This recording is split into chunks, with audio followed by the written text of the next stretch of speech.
Hey, this is Jennifer, Little Red Stockings. Today I'm going to talk to you about how I make a Peter Rabbit garden using a pattern recipe that I came up with. Here are some examples of gardens that I've made. This was the first garden that I ever made.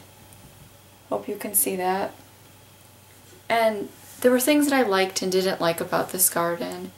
One of the things that I liked was the ability to just make each patch totally different and make something that could really push you, when it comes to color or a different stitch. One of the things I didn't like about it though was all of the seaming and that every patch came out a different size. It was hard to piece it together and make it look good. So what I did was I came up with a pattern recipe. It's heavy worsted weight wool, different colors and different wools, but they all have to be a heavy worsted yarn, and I use a size 8 needle. I also have one that's this one right here. Show it again. And this is a lighter worsted weight or just a regular worsted weight yarn, and it's a size 7 needle. So there it is again. So what I did basically was I wanted to get each patch to look like a separate patch, but the whole thing is knit together and you're actually not really knitting a separate patch except for this row that runs across to here that has the different colors. So what happens is you're going to knit one patch is going to be garter stitch, and typically I just use garter stitch, stockinette stitch, and moss stitch. I like to do garter on all sides so that it doesn't roll, and you can also use moss stitch or seed stitch on the sides so that your garden isn't rolling essentially. And then what I do is I just alternate. This whole beginning section right here is just a section of garter, but one square might be garter, the next might be seed, the next might be stockinette, then I might go back to seed and then garter.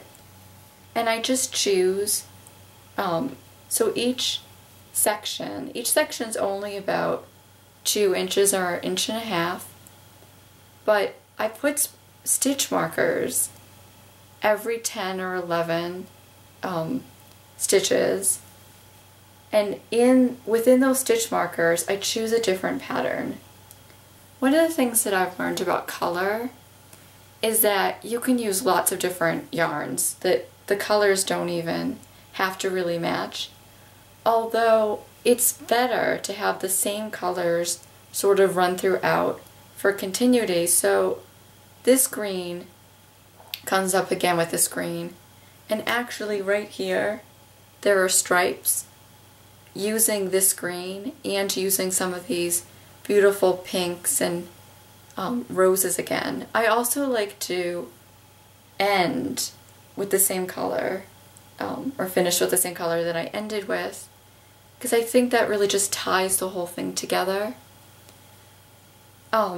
So basically the pattern recipe for this one in the lighter worsted would be a size 7 needle, cast on 55 stitches, put a knitting place marker every 11th stitch so that there are 5 patches, and then just pick a color that you like and knit that for 1.5 inches, 2 inches, then pick another color, and then what I like to do somewhere in the middle, this is a variegated yarn, this right here are just stripes going back and forth. And then what I like to do at some point is I like to do different patches, and there are 3 ways you can do the patches.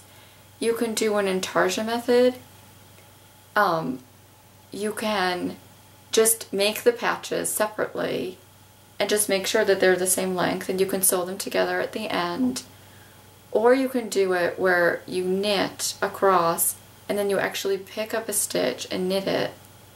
So you would knit this block first, and then as you would knit this block, every time you would get here, you would just pick up a stitch and knit it along.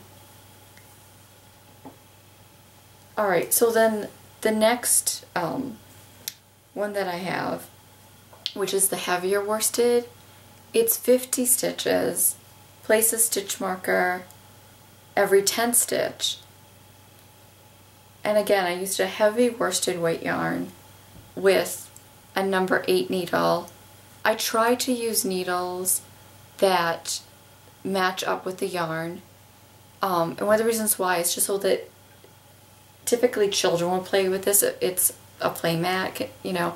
And so I don't want a lot of holes or anything like that. I want it to be a good solid piece of fabric. The other thing that I've done is I've made little animals. This is a Red Riding Hood. This is a wolf. This was actually a Peter Rabbit garden, so I made little rabbits. Here's one rabbit. Here's another rabbit. This is a free pattern on Ravelry, and I think I'm going to make another video where I'm going to actually take you step by step through how to make these little animals. I also make them different than what the pattern in Ravelry says, because I just love making them so that they're a little bit faster and a little bit easier for me. So I can't wait to have that be my next video.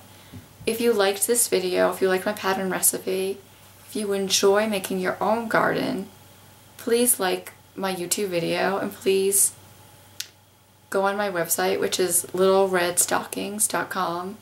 Alright, have fun on YouTube world. Bye.